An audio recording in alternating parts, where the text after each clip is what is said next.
In this episode, we're talking about the demonizing of empathy. We talk about where this originates, some of the very scary playbooks that this comes directly from, what to do when you notice it, and how to deal with it. Let's talk about what intuition really is. Let's look at all the places intuition and ego show up in your life. Let's share honestly. Let's do the research. I'm Jamie Hayhurst. I'm Heather Wood. This is the Intuitive Girls Guide. Hey, Jay. Hey. We have a cool topic today. Okay, tell me. It's like the most up our alley of I feel like the two worlds that really aren't two worlds that we talk about. We're going to talk about demonizing empathy today. Oh, okay. And what's going on in our culture with that and why that's happening. Yes, please. Because it's not just like, hey, let me explain this to you for your knowledge. I mean, it is, but it's also, this is a tactic you're going to keep seeing more and more of. And I want you to understand why it's happening, that it's not new at all, show you its hypocrisy. Yes. But also give you some points in how to counteract it a little bit should you need to. Okay. So let's first start with what empathy is. Sorry, that weird noise was just me deciding to pull on my sweatshirt. Oh, I didn't even exact hear it. moment Okay, right into the microphone. Perfect. So if you're like, hey, sometimes there's weird noises. You have two neurodivergent people doing this themselves. So flailing around. We flail. Neither of us know how to sit still. It's a thing. Correct. Okay. So have empathy for us, please. Exactly. So I was going to say, I think most of our listeners know what empathy is. We have a whole episode on it. We certainly do. But let me just give you a quick recap so we can just kind of talk about that so that all of this makes sense to you. Because sometimes you know what the concept is, but putting words to it to describe it can become hard. Yeah. Especially a term like empathy that, especially in the woohoo world, is thrown around a lot. Right. Okay. Yeah. There's lots of different definitions. I liked this one. It says empathy is the ability to emotionally understand what other people feel, see things from their point of view, and imagine yourself in their place. Essentially, it's putting yourself in someone else's position and feeling what they are feeling. Yes. I got that definition from Very Well Mind is the name of the website. Yep. So I liked that because it encompasses a lot of things. And I feel like people use the term empathy as if it's not a spectrum, as if it's something you have or you don't have. Well, that's also what happens when it slides into the woo-woo world and the term changes to empath. Yes, which we have an episode on if you'd like to learn more about that. Right. So then when people start saying, I'm an empath, then it becomes either I am or I am not. Yes. And you lose the nuance of the spectrum that it actually exists on. 100%. And I think that's a great point to bring up because the original meaning when people started saying I am an empath meant they are somebody who on the spectrum of empathy has a lot of empathy, like a huge capacity for empathy. That's what that meant. But now it's sort of like you have empathy or you don't have empathy. Correct. But it's also synonymous with being intuitive. And intuition and empathy, though very often go together in the sliding scale of spectrums, are not the same thing. Exactly. I feel like we have episodes on that as well for you to. We sure do. So I don't want to get too stuck in the weeds of all of that, but I feel like it's important to sort of paint the picture for you a little bit to understand also why it's really easy for this term to get sort of kidnapped and for people to demonize it because it's already kind of not being used correctly. Agreed. And when I say correctly, Jamie, I'm not trying to say this is the one way to say, I don't mean it like that. Right. But people start using it in ways that I really think takes away from understanding what it really is, which then when you go to fight someone demonizing it, makes it a lot harder. Exactly. So I also found a cool thing. This was also on Very Well Mind. I had sort of heard these terms before, but I liked it broken down. So it's 3 different kinds of empathy. Oh, okay. So the first is affective with an A. Okay. And so that is the ability to respond to other people's emotions appropriately. Now, appropriately is not my favorite word. Exactly. Okay. But I think if you think what of they're it saying, someone else is having emotions. And so what you're doing is allowing them space, Mm-hmm. letting it be about them. Yep. You know, and then helping them move on when it's time. Like you're sort of reading the room a Right. bit. Yep. Okay. You're not ripping them out of that state. You're not making it about you. Like, and you're caring. Right. Right? Yes. Okay. Yeah. So that's one part. That's that response. The next one is somatic empathy. So that's the ability to feel what another person is feeling. Okay. Okay. So if you're sad, I'm sad, like that. Now I'm going to give you the next one and then we're going to split hairs a little bit. Okay. Okay. Because there's like a slight issue for me here. Okay. So the next one is cognitive empathy. So this is the ability to understand someone's response to a situation. Okay. I can see the face. I can feel the energy coming off of you. It's the same reaction that I have. Okay. I think the splitting of these three is good because not everyone does all three of those things well. True. Just because they're very empathic. True. I think these are like responses to empathy. Yeah. Okay. Or like where you feel the empathy in your own energetic body. Yeah. Where I have a little problem, the first one I'm fine with. Yeah. But the first one to me is more of emotional intelligence. Okay. Yes. The second one's somatic and cognitive. I don't like the wording. I think I get what they mean, but I also think they're starting to describe Claire's by accident because they don't know what they're talking about. Exactly. But I also think we could get into some toxic white lady territory here if we're not careful. Yes. So yes, these are terms that are used in psychology. So I just want to open this up for a quick second. Okay. The ability to feel what another person is feeling. I just want to clarify that because I see people talk about that with empathy a lot. And where I know what you mean, I think it's important to split hairs here. Okay. Split them. Okay. Just because I understand that you're going through something that's making you feel sad and that makes me feel sad does not mean I'm feeling the exact way you're feeling. And if you sort of like approach it like that or respond like that, that's kind of gaslighting somebody by accident. Yeah.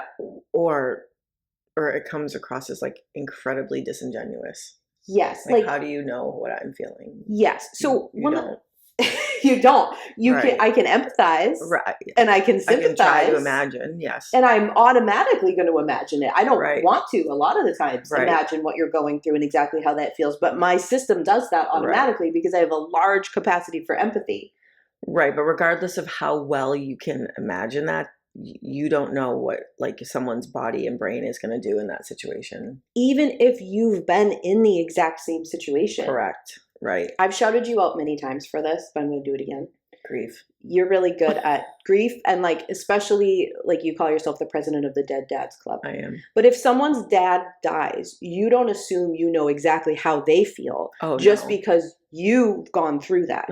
Okay. So like even in like, oh, I've been through that. Correct. You have a better understanding of how they feel, certainly. But it's like, sometimes we think like that should be how we respond. Like, I know exactly how you feel. Right. Like what worked for me will work for everybody. Exactly. So careful there. Okay. Because how you feel in response to someone else's feelings is different because they're your feelings. Correct. Triggered by your shit. Correct. Which is different than their shit. So just keep that in mind because it could affect your response in the way that you don't show up the way somebody needs you to. Absolutely. Okay. And then the other one is like the ability to understand someone's response to a situation.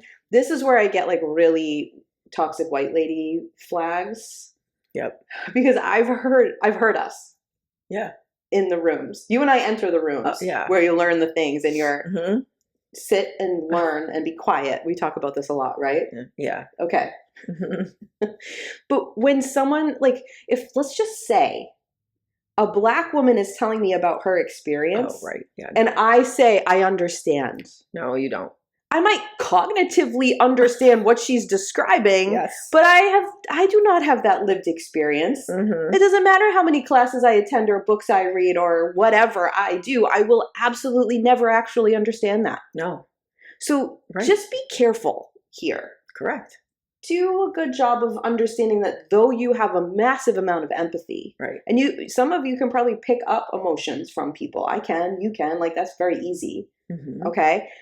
That doesn't mean you know exactly how they feel. That's you reading their energy. That's different. You also don't have to say anything about it. Like, even if you actually do pick up what they went through or what they're saying or whatever, you don't have to say anything about it. Well, because like, you don't have to insert yourself into everyone's stuff. Like, that's the white lady part, is like, yeah, what good are you doing? What good are you doing? Besides affirming yourself and validating yourself. Exactly. What good are you actually doing if you're not actually helping that person?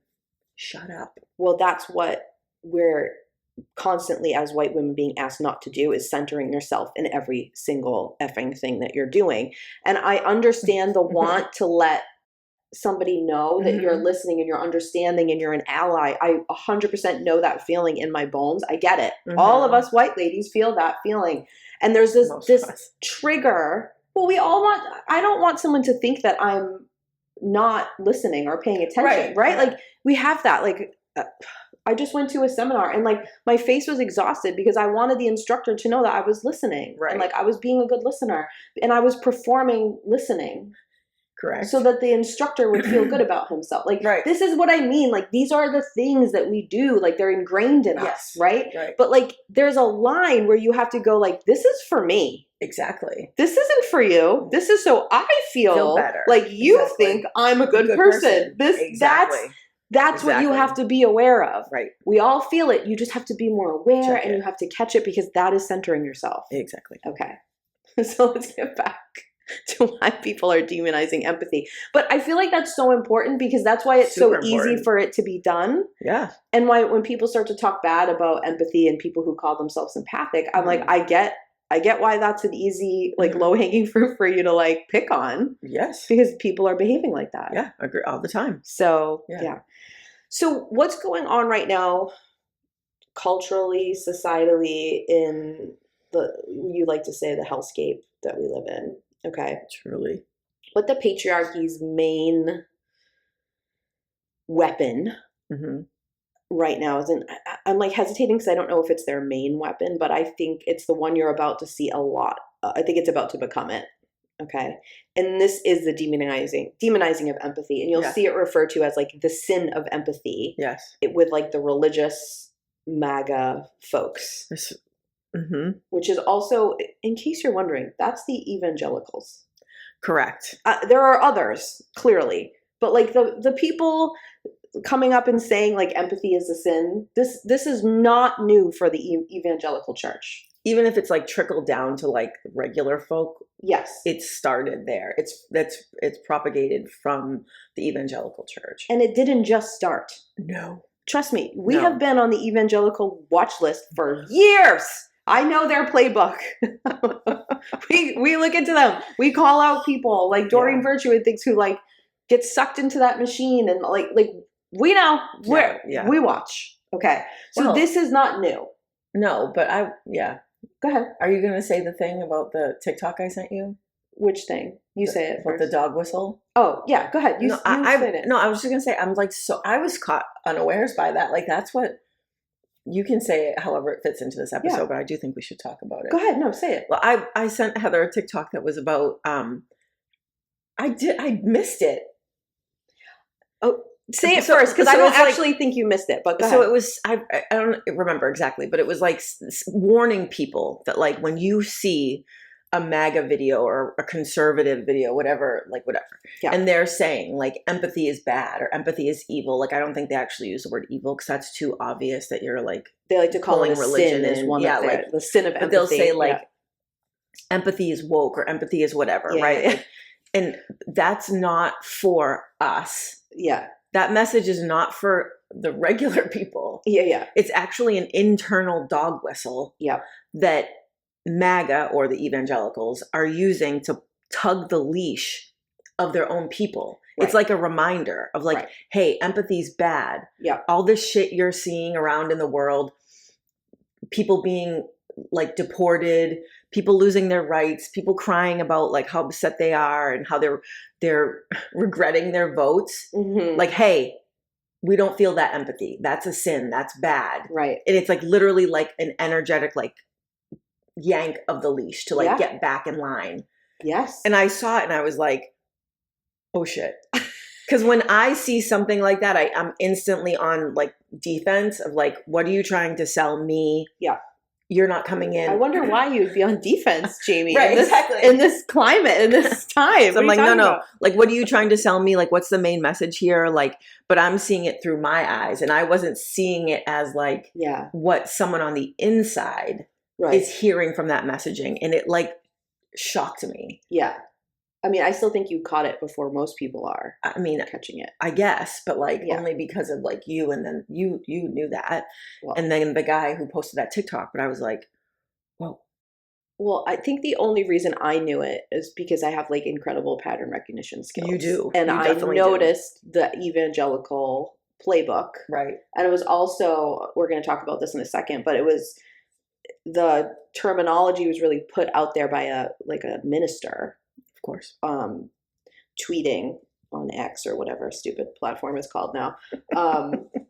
And I looked to see, I was like, that's going to be an evangelical. And he has ties to that. So I saw the pattern coming, but also we had like a little side discussion that like perfectly aligned with this. I don't know if you remember, but in the town that I live in, there is there is this little like trailer storefront. Yeah, it's like a little strip mall. Yep, that sells Trump memorabilia. It's like everything you see in. It's like everything of like small town rural America that's eaten the MAGA pill. Yeah. You know what I mean? And then like it's like you can see like all the Trump flags waving in the air. There's like 500 of them on the front lawn. Like it's literally that. And it's connected to a gun store. In case you were trying to like, of course it is. See what was happening. Yes, it's so America. It's like what other people make fun of us for. Like literally, 100%. It's literally like the caricature of what other countries mock us for. Exactly. So, and right here in your hometown, and in my hometown, probably in yours too. Exactly. You're thinking of the one in yours right now, probably, especially if it's a small town. And there's this little group of people who love going there all the time. Yeah. Okay. So outside of that store, which also happens to be like often on your way to my house, you would go by or whatever. So you went by, and you were like, "There's a flag." Wasn't I talking to you? You were like on my phone. You're like recording a Marco Polo. It was like a live reaction. Yeah. It was like an unboxing of Jamie seeing the flag. It was really funny. But it said, I can't even say it. It said, "My neighbor is a Karen." And so Jamie read it like, so again, this is live, so she hasn't processed it. No. She's like, says it. She's like, "Wait, does that flag say 'My neighbor is a Karen'?" And then she's like, "Are they talking about us? Is this play about us? Is this fucking play about us?" Like that TikTok sound. We're really showing how cool we are. We talk sometimes in TikTok sound. Well, and that's my ADHD. I like can't. Yeah. I can't follow a path. I have to process as it's happening. So you were like, "Wait a minute, are they calling us the Karens? Like what?" Yes. But yes, they are. So people they definitely are flying a flag that says "My neighbor is a Karen." But what we were discussing is that they're using Karen as somebody like calling out behavior that is inappropriate or bad or harmful to other people. But I was saying they're the Karens. Yes, but they're like they don't understand that you are the Karen, not us. Yes, but this is the exact thing. Like, so you're thinking when you see that flag at first, like, oh, they're just being mean, right, to my neighbor. No, this is the dog whistle. They're saying, look at this person saying, "Hey, you're voting for someone. You put someone in office and you're supporting someone who is a sexual predator, who is openly racist, right? Like, et cetera, et cetera." I'm not going to do the whole list. You know it.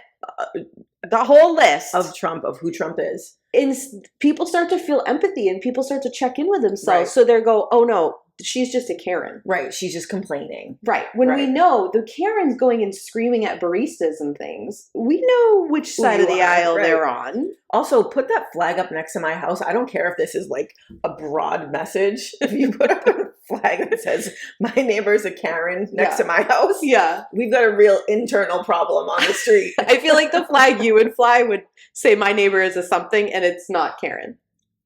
Yeah, 100%. It might start with the same sound. It would absolutely come out of my mouth as I was like pulling away, driving by you. Like, shut the fuck up, first of all. But also, yes, That's the point of the story, is that everything feels personal, but the way this cult works, it's a cult. Yeah. It's a cult. Like, this trick of empathy is a tactic used by cults all the time. Like, this is actually a broader scale, like macrocosm. Like, this message isn't for your actual neighbor. This message they're is for hoping everybody. It pisses you off, of course, but it's not for you. It's to control the people inside the cult. Right. Yes. And I think it's important because that is the same thing. The demonizing of empathy. So somebody who's like standing up and going like, hey, maybe because this person was born on a different patch of grass, we don't throw them in a concentration camp. And then you go, what a Karen. How dare you attack me in my rights? Like, you start to realize somewhere in there that you're the bad guy, because never in history has the people been going like, hey, marginalized communities, they suck. Like, they've never been right. They've never been like, ooh, let's support them. Like, you look back as those are the villains. The people that take away rights have never been the good guys. Never. Never. And they've always been the patriarchy. Like, I know, like, I feel like alone, not alone because you're on the hill with me. I feel like it's just Jamie and I on the hill sometimes. But it's like, I think we need to call them the patriarchy. Like, we get so caught up calling them like the government or the racists or the MAGA or the Republicans or the evangelicals or they're all the patriarchy. Those are all arms of it. Right. And like, I think it's important to say. So Agreed. That's what the patriarchy is doing right now. Yes. So those are internal messages to people. It's not for you. Like, they hope it pisses you off. It does. But this is also the problem. Sorry, this is another mini tangent. I haven't even read you the tweet yet. But this is the problem with the Democratic Party. 100%. Is that they're just being like, see, look at, they're demonizing empathy. They're saying you're a Karen if you stand up for people. That's wrong. And then they end. And they're not paying attention to the game that the Republicans are playing, that the patriarchy is playing, that is winning because it's much more tactful. Yeah, they're just so playing like the polite game, like who can be politest contest. Yeah. Into our deaths. Yes. Right. Like, you're going to polite me into my death. Which literally is a patriarchy move also. To get you to submit, to get you to be kind. And, just be kind. Just love that neighbor that's got the Karen flag.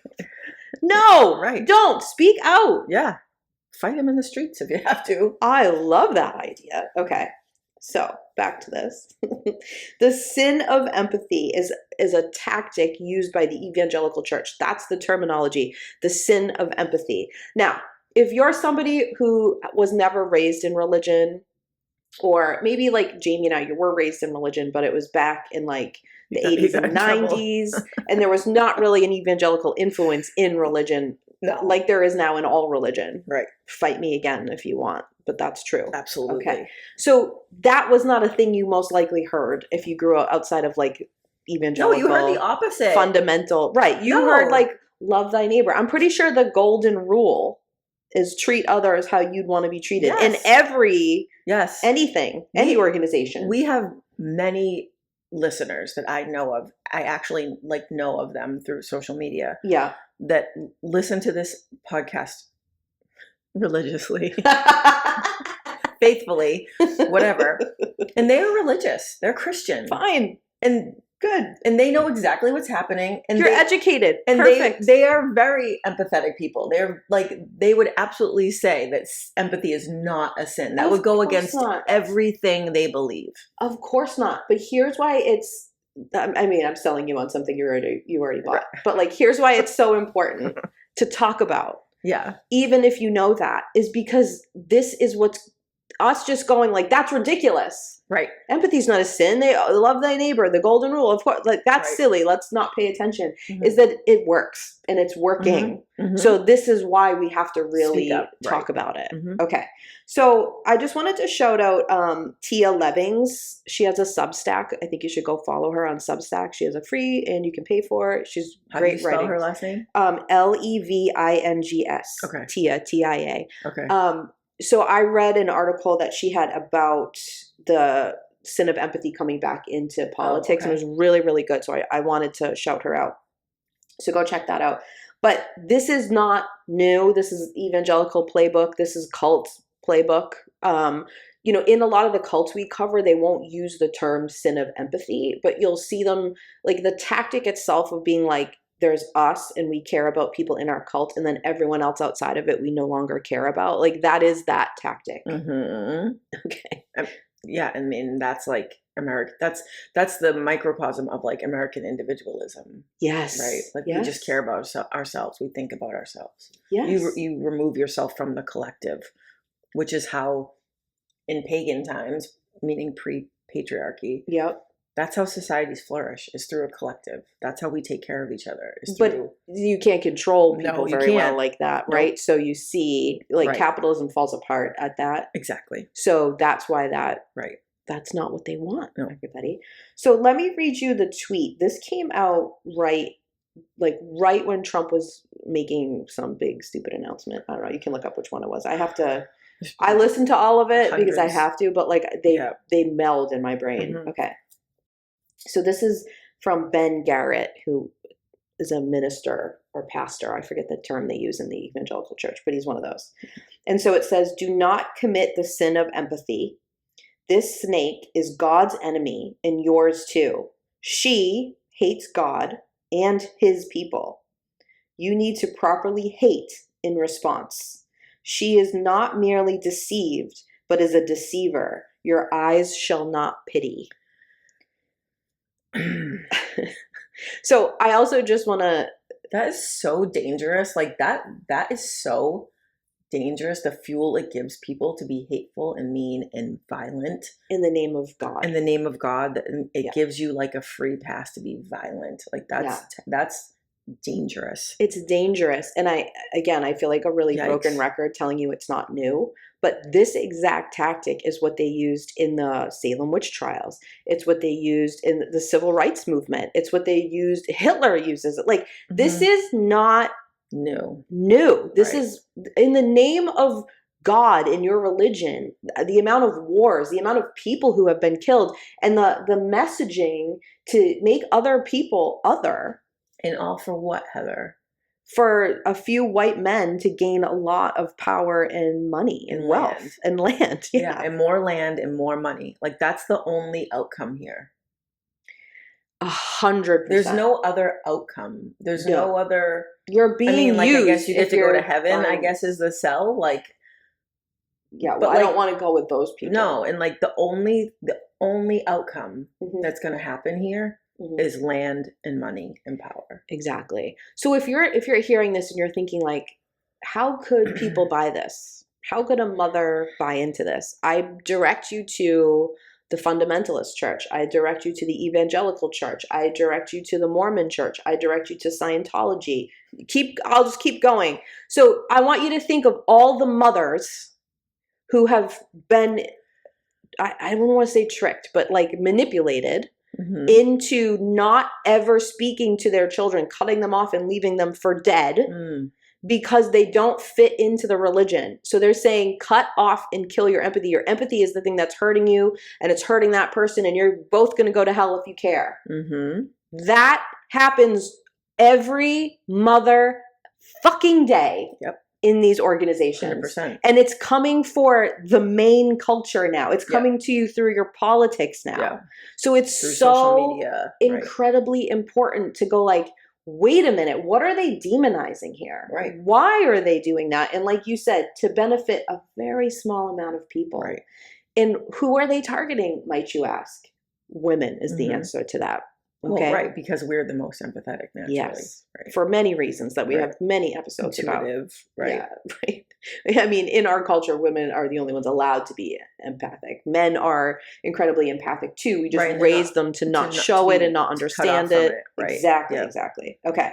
So another thing that I've seen is the pit analogy used. So I want to just tease that because we're going to take a quick break, but if you've ever, this is an analogy I use when I'm talking about empathy, but I'm not talking just about empathy. I'm talking about doing something with your empathy. So I'm just going to tease it to you. Okay. So it's you walk and you see someone who fell into a deep, dark pit or a deep, dark hole. Yep. And so what they're using to demonize it now is saying like, oh, two people in the hole. Now you're just down there with them. Oh. They've turned it. Yeah, and that's not the use of that lesson. No, so I just want to tease that lesson. We're going to talk about that after a quick break. We'll be right back after this short break.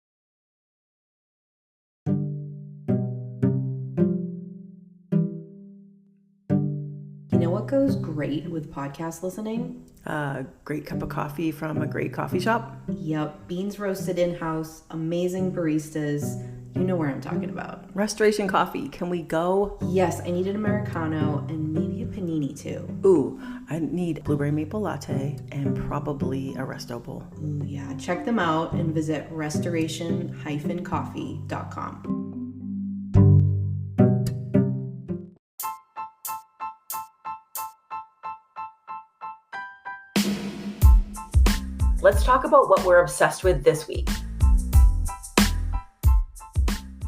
All right, Heather. Welcome back to Debbie Downer Dungeon. Here we are. Today's episode. But wouldn't we be like the worst kind of humans in the world if we were like, let's talk about what we're obsessed with, like rainbows, Britney Spears. Yeah, that was our first one. That's why I say that. But like, like that even like the Grammys, tone deaf. I thought the Grammys happened when we recorded this. Like, the Grammys just happened, and I thought, like, from what I saw of it, it seemed like a great show. Like, like it was a little controversial, and like that people who were actually deserving won. You know, like Beyonce and Kendrick Lamar, and I thought that was awesome. Yeah, but I just can't. I can't be like, hey, everybody. Yeah, I mean, I know we spoke about like hope in our one of our more recent Obsessed segments, but I drove all the way down here, like thinking about it and being like, trying to think of something like optimistic, but you weren't coming up with anything. No, I can't imagine why. And the thing I really just feel compelled to say, and so I'm just going to stick with it and see what happens with it, is that like, I really just feel like we need to come out and say like, this is a coup. Like what's happening in the government at the time of recording, which is like very early February 2025. Maybe you're listening in 2030. I don't know. Studying what happened in this terrible period of history. Ooh, let us be your guide. Just went wobbly.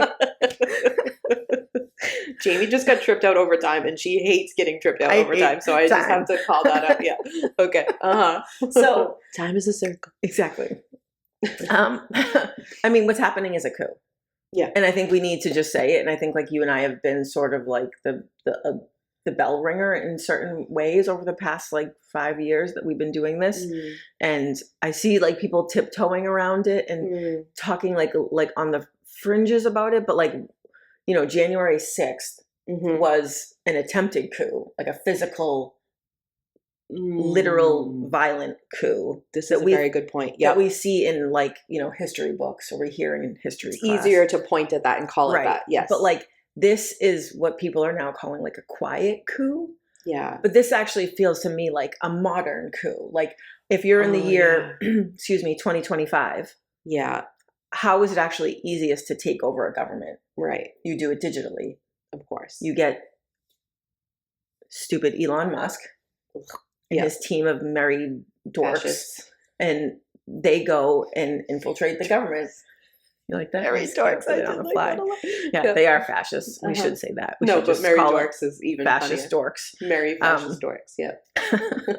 And they literally infiltrate buildings of our government without any clearance or jurisdiction. And they crack the system and get all of our personal information. That's a coup. You also sent me a TikTok. I didn't have any time to verify this because I believe I looked at it this morning, but it makes sense to me of like how people are being sued by Trump, social media, but it's really just a way to pay him. So it's like a money laundering system that like people are discovering now that apparently, and then when you when you zoom out and look at the big picture of it, it was Meta, X, and a few more. There are a few more, like big, huge corporations that were suing Donald Trump, or he was suing them. He was suing them, so they had to pay, and then they had to settle.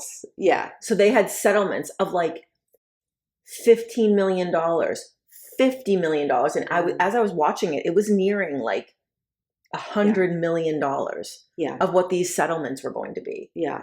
Like, what are the chances that Donald Trump is like actually like, and then the person who made the TikTok was showing like articles in literature saying that like if these cases ever went to court, they would never win. Trump would never win. Right. That's like why they would it's, be like, easily settled. defeated. Exactly. And so they shouldn't be settling. No. They should just be fighting and winning. But Right. it's their way of laundering money to him. Yeah. And it's disgusting. I've watched AOC talk about a lot of the like things like this, not this in particular, but like a lot of things about how like congressmen and women are like making decisions that like benefit their stock portfolios. Yes, and like right. So like this like if you're hearing this and it power. sounds really outrageous, Right.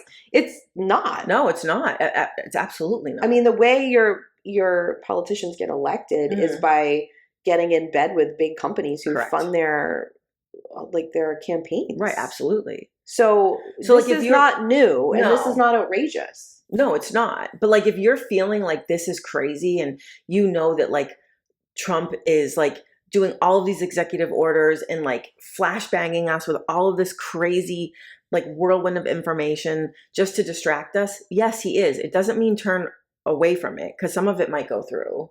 We need to keep our eyeballs on that. Yeah. But also what's really happening when we're all like furious and distracted is that Elon Musk is taking over our government. Like 100%. Elon Musk is taking over our government. Like he's taking over our government. He has our data. Like we can prove that. Yeah, I know.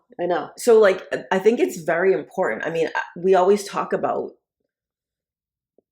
like when this like if this happens, like when this sort of like Hunger Games post-apocalyptic thing happens, we could like kind of feel it coming down the line at us. Like we're here. It's happening. I know I keep saying it, but like we're actually here. Like Right. we are well beyond the first step of that. Yes. We're here. Like it's happening. When someone's in your government like that, has all of your information, information in this day and age is control. 100%. They have all of the control. They have all of our information now. Yeah. It's frightening. And I feel like my response ends up being kind of like deadpanish. And I don't mean it to be, but like I think it's like a frustration of like, we've been yelling this to everybody for so long. So many people have. Yeah, I mean us, like the collective us. Like, so it's so hard when like you, like I'm starting to see these like TikToks and people being like, I regret my vote. And I'm just kind of like, I don't, that's why you get the deadpan a little. Like, well, what now? Told you. Right, and then like, the people who are like, oh, I don't listen to astrology. That's silly. But like this exact thing was predicted. And 100%. also like, oh, but you believe religion, but not planets. I don't know. I can't with it anymore. I know. I can't. I know. So I feel like I'm like reacting just like, yep. But like, don't you sort of feel like that's also part of their tactic? Like, yes. Let's just hammer you with a bunch of awful stuff. Yes. And you won't see that behind the scenes we're just like stealing your data and taking over your information and gaining complete control of you. Right. They want us like numbed out. Yeah. Yep. Yeah. I want to add one thing to Debbie Downer Dungeon. Okay. I think it's important because somebody asked me about this via text. So almost a real world reaction. Yeah. Somebody that I know was like, hey, like, how do you actually balance paying attention and not being like, and like being mentally okay? So I just wanted to say, because I think sometimes people get the vibe that we don't think they should have any fun or smile. Oh no, joy is important. You should be taking breaks. You should be doing things for fun, but it should never be like, you should never be unaware that that's a big privilege to be able to do if you can. Yeah, I mean, joy in itself is an act of resistance. 100%. Like the patriarchy wants us numbed out and miserable and exhausted and giving up. Yeah. Right. So if you can experience joy, that's wonderful. You still also have to be fighting and speaking up and advocating and being pissed off. Then you can feel the joy. Right. So it's like literal balance. Like 100%. You don't just, it's not like you have to choose actually looking at the world, actually seeing what's wrong with it and never being happy again, or being happy and forever now ignoring what's really going on in the world. Those aren't the two options. That's what they want you to think are the options. Yes. The actual real best choice is to do both. You hit the nail on the head. It's not burying your head in the sand. It's paying attention and understanding and feeling your feelings, but also finding community, finding joy, hanging out with and being around people who are like-minded. Like that is incredibly important to do also. Agreed. And, you know, the ACLU is currently suing Trump. They have like 12 different lawsuits against him. So like, if you're like, what can I do? You can volunteer, you can donate, like go find ways like that. Cause I swear that makes you feel so much better. Absolutely. To know you're doing or backing something. And you're not powerless. Exactly. Yeah. All right, Jay, back to my pit analogy. The pit, right. Okay. So the saying, I'm going to say it the way it's being used wrong, incorrectly. It's been kidnapped. And then I'm going to tell you the actual lesson that's meant for it, because I think it's really telling. Okay. Okay. So what the patriarchy is saying now is having empathy is like stumbling upon someone who's fallen into a deep, dark pit. And if you empathize with them, you just then fall into the same pit. And now you have two people just in a pit. So one of the like specific examples I saw this used was with immigrants. And now the person just said immigrants, which I thought was really telling of their education level. They didn't say if they were documented or undocumented, which or speaks the level of their prejudice. Okay, you're actually like excellent point. You're actually saying that you think all immigrants are undocumented, bad, or whatever. I would also just like to side note say that it's not illegal to be undocumented. I can't stand that. Yes. How do you not understand that? Exactly. Same as it's like a traffic violation. I was going to say it's not a crime. It's a civil offense. Thank you. Yes. It's not a crime to be here undocumented. It's a civil offense. You can get like a fine. You can get sent back home, but you're not going to jail. That's not criminal behavior. It's not even in criminal court. It is not. It's in a different court system. Drives me bonkers. But that's the propaganda that like we are so entrenched with the idea that illegals, quote unquote, that's not a word I use, like that they're bad and they're criminals and they're rapists and whatever propaganda we get from everywhere in this culture, which is intentional and on purpose, and it's wrong. It's what the rich white patriarchal men are doing. Right. They're taking your money. They're stealing from rapists. you. They're raping. You know what I mean? They're your raping wallet and your time. Sexual offenders. Right. They're just blaming. Yep. Like if you're actually believing that a person who went through probably some real trauma, left their country, got here with or without the proper documentation. Correct.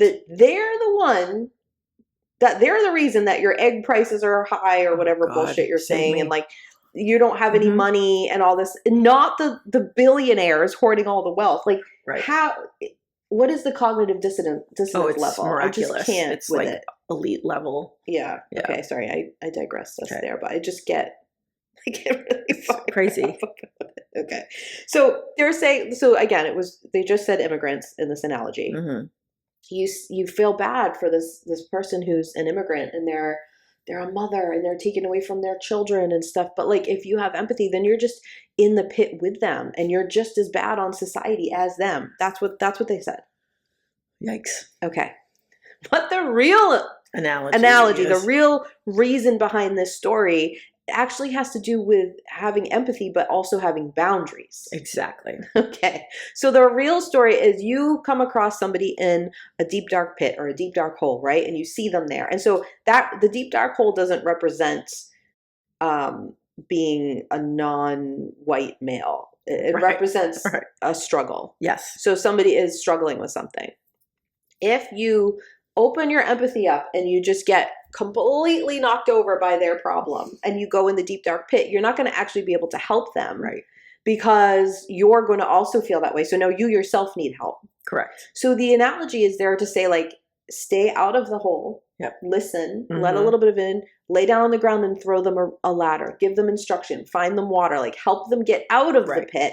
And now two people are out of the pit. Right. So it's about having boundaries, but like still aiding. Yes, still helping. Yes, there's nothing to do with criminal activity. It's really strange, but like I see it being used all the time. So I just want you to hear the real version. It's just about having boundaries. Right, which is important. Yeah. I just wanted to also say that the demonizing of empathy is like, it's been used against feminism for so long. Like even just in making people think, like sometimes I hear people say, "Oh, I'm not a feminist, but," and then they say that like women should have equal rights, and I'm like, that's You're a feminism, feminist. Right. Feminism means that you believe women should have equal rights to men. And it also means that not based on gender, everyone should have equal rights. So whatever you identify as, you should just have equal rights. Everyone should have equal rights. That's what feminism is. And so if you say I'm not a feminist, what you are saying is I'm a misogynist. And I don't believe everyone should have the same rights. Yeah, so is what you're saying. But the reason people say that is because they're this like demonizing of empathy and like demonizing of saying like everyone should have rights. Right. Yeah. That's why like humanity. That's why every feminist in every movie is like angry and sullen and like bra burning, blue hair, annoying, like talks all the time. Like that's all on purpose. Yeah. Yes. Yeah. Yes. Yeah, that's propaganda. And that's been used forever. Yeah. Forever. I also want to say the Nazis called it dehumanization. So if you've read at all about Nazis and what they did and like Nazi Germany and like all of that, if you read anything to do with how they got people to become Nazis and like the process, they called it dehumanization. Right. It is exactly what they're doing. And you start doing that by demonizing empathy. Yes. Well, and that's how you separate people. If you can get people to stop thinking and caring about other people, they're going to be less likely to fight you when you start dragging them off to concentration camps. 100%, and leads right into my next point, which is if you're like, why are they attacking trans people? Why are they attacking, like, they are just trying to make everyone seem other. Because if you make people seem other and you understand how the brain works, it's harder for people to empathize. Right. Okay. Right. Now I know, like, I would love to tell you that like I am this like woke ass bitch who I instantly have the same level of empathy for everybody. But that's not how the human brain works. Right. The human brain categorizes people and says people who are like me, I naturally have more empathy for. Right. Okay. It's the whole problem where like crime, like people only report a missing like young white woman. Right. And like all these women of color, indigenous women, like they don't even make the news. Right. And it's like, and all the white ladies are like only up in arms about the other white lady. Like you see these kinds of, it's not patterns. Just there, but it's just like I feel like that's an easy thing to see. Yep. It's just how the human brain works. Yeah. It's just how you work. I'm really sorry. Like you're just wired that way to have empathy for someone who in your brain, for whatever reason, your brain says that person's like me. Right. Okay. So that's why, like, when you are a mother, you empathize with other mothers very easily because you see yourself as the same. Right. So I just want to say, like, we have this idea that patriarchal stuff and Republican MAGA stuff is all very stupid. Mm-hmm. But this is very smart. Oh, yeah. Oh. These tactics are very intelligent. Yes. Yeah. So, like, don't get tricked by that. Don't just, again, a democratic problem. Right. Don't just a liberal problem. Like, oh, it's just stupid. Oh, we're smarter than them. We know better. We're morally superior to them. Yeah. And like hope that's going to coast us through into safety. It won't. It won't. It never has. And it never will. No. Yeah. Okay. So I also just wanted to touch on why people use fear to control empathy. Mm-hmm. Yeah. If you just listen to us talk ever, you know that we really like to look at desire and fear, which is intuition and ego, right? And how that plays a part in every single element of life. Right. If you want to control somebody from feeling really empathetic, you use fear. That's why in the example I gave with the fundamentalists, the fundies as they're called, right? Yep. Like why a mother would never speak to her child again. Right. Because she wore pants or whatever. She did something outside of the religion beliefs or like decided to leave or whatever. Mm-hmm. The reason is because the fear that not only is the mother themselves going to go to hell, but the child, like supporting them, protecting the child. Yes. Right. That is using fear. Like that's how you control empathy. Exactly. Even when people are like, you got to protect yourself, you're going to burn out with your empathy. That's still fear. Yes. You're still using fear to drive people to like protect themselves. Mm-hmm. It should always be a red flag. If you survived the 90s. Barely. In the early 2000s. Yep. You know that like every single thing to like for physical health, mental health, emotional health, spiritual health was like shame-based into getting you somewhere. So it was using fear to control your intuition and your empathy. Like we have to be done with it. Like we've seen it. I think I've seen this play before and I didn't like the ending, Jamie. Like enough already. Yeah. Enough. Agreed. It's so exhausting that we still buy into this. Agreed. Yeah, I'm mad about it. Okay. I also want to comment on the fact that there's this misconception, and I see it a lot more on like the liberal side of things, the smash the patriarchy people side, that some people just aren't empathic. So like we kind of touched about this, but like, oh, these people who are saying these things, they just have no empathy. And I just want to talk about that because there are people who on the spectrum of empathy are dialed way down. There are people who don't have a lot of empathy. They're usually labeled as narcissists. Or sociopath. Or if you truly have, if your brain truly cannot create empathy, then you actually have a personality disorder. Yes. Like that's 100%. And that exists. Okay. Right. Like that's how you get serial killers. Exactly. But that is like such a minority of humans. Correct. That what I want people to understand is actually true is that there are more people who struggle with the emotional intelligence to manage empathy. Agreed. This is such a good point. This is different because what we do is we just act like, well, they don't even care. Right. And we treat that and we act like we need to fight against that. But what we really need to do is to help people become more emotionally intelligent because then they can manage their empathy. This is people being like, I'm going to turn that all the way off because I can't manage it. Right. It feels too overwhelming to manage this empathy in my body. And I don't want to sound like I want people to feel bad or have empathy for this particular situation, but I think it like illustrates something where you see especially a white woman all of a sudden be like, it's too much for me to do this work to like not be racist and to say like, no matter how much work I do because I'm white, I'm always racist, or like why you see people being like, I have trouble with DEI. Fix it. You know what I mean? Like, no, it's too much. I can't understand it. That is, you can see it, like the verbiage, the like, it's too much for it. It's too much. I can't keep up with it. That's someone. Well, I guess I'm the bad guy. Yes, it's like but that's not someone who doesn't have empathy. That's not the language someone without empathy. It's someone who feels like a victim. It's somebody who cannot manage their empathy. And I feel like I sound like I'm splitting hairs, but I feel like this is a very important difference tactically. Agreed.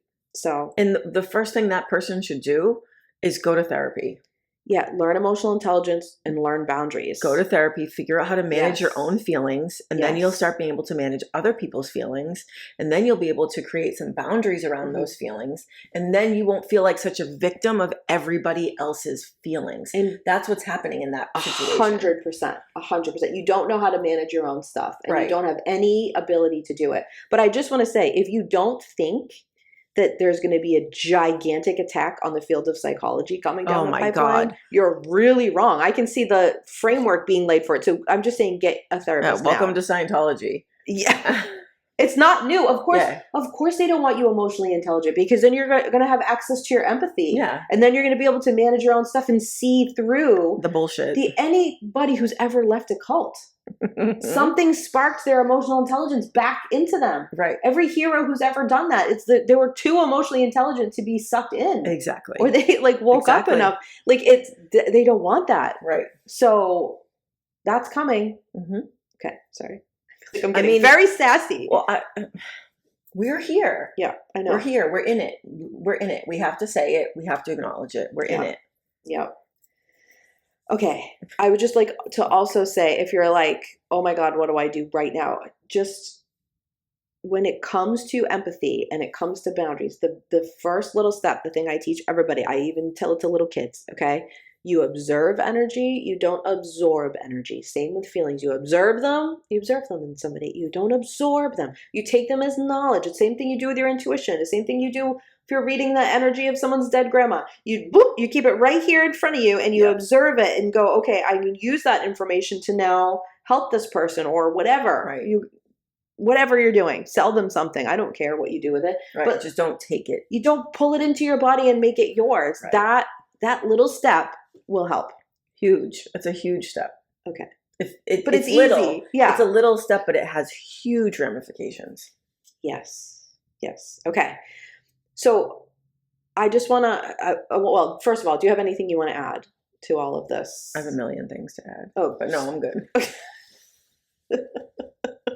I was just going to say what I think is helpful and what I want you to really take from this is I want you to be able to, one, notice when people are doing it, because it's not always someone calling it a sin, but you're going to see these little things, and you're going to notice in verbiage in a lot of ways as they try to shut down all kinds of things. You're going to hear it in the woke stuff. Like woke and empathy are tied very closely together. And that's the anti-DEI stuff. Yes. Right. I want you to just go, oh, this is that tactic. Right. And I want you to identify it because that's going to be important. Okay. And I don't think people who are our listeners are necessarily going to be sucked in, but the quicker you notice it, the better and easier it is. And any particular place where you see that tactic starting, the patriarchy is about to get their claws in and shut it down. Like that's like the first sign. Yep. You know Absolutely. what I mean? Yes. So I want you to be aware of that. And like Jamie was explaining, this is like a dog whistle. Yes. To the people inside. Right. So if it's being said about you or to you, or like you're on the other side of it, I want you to think more tactically, and I want you to understand what they're trying to do. Right. The thing to respond to it is not trying to convince someone to care. I know that's what you want to do. You do. Because it's so unbelievable to think that somebody wouldn't. Yep. I get that. But that is not it. You have to speak fact-based to these people. You have to ask them questions. If you really are like, I need them to feel a feeling, you need to ask them about how they feel. Make them say the feelings. Don't say they should feel. Like these are the tactics we use, ladies and gentlemen. Well, and that's a really kind tactic that you're choosing. I mean, like you're better than I am in that respect. Like I'm not having those conversations. It would be more like, let me know when you're ready to speak kindly about like humanity, or like, that's really interesting that you would feel that way about caring about people. Let me know when you're ready to talk about it. Like, and let me be clear, you don't have to engage in that. You can just walk away. You don't have to. But there are some people who are facing this in their families. Agreed. They have like family members that speak this way, or friends, or yes. And they're coworkers, bosses, like, and they're having to deal and manage this in a way where like this relationship sort of has to continue. Has to happen, right? And if you want to actually possibly plant a seed of change in somebody. And this doesn't just apply here, guys. This is like, my therapist does this to me constantly, and I know what she's doing, but it works. Okay. Where you ask the other person the question and make them say it. I do it to people all the time. You do it all the time. It's a great thing. It's just like, oh, so tell me like why you feel like DEI should be no longer. Like, how is it hurting people? Right.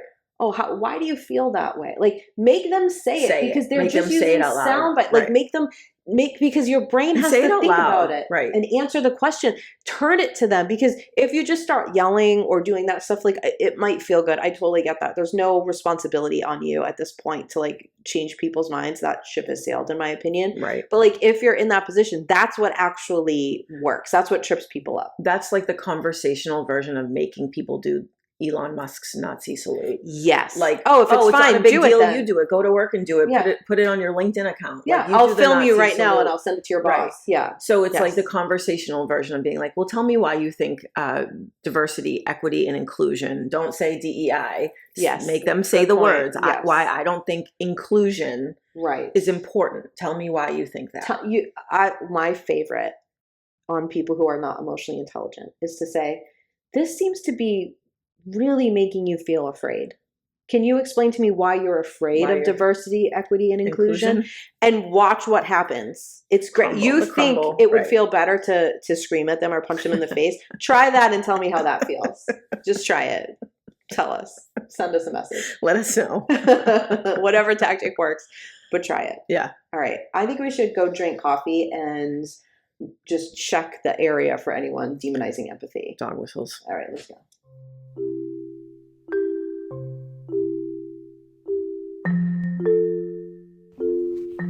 Hey everyone, Heather and I have an ask for you. If you love this episode or if you love the IGG, can you do us a favor? We need you to go onto whatever platform you listen on and download, subscribe, like, love, whatever it's asking you to do. Can you go do those things for us on the platforms that you listen on? It would mean so much to us.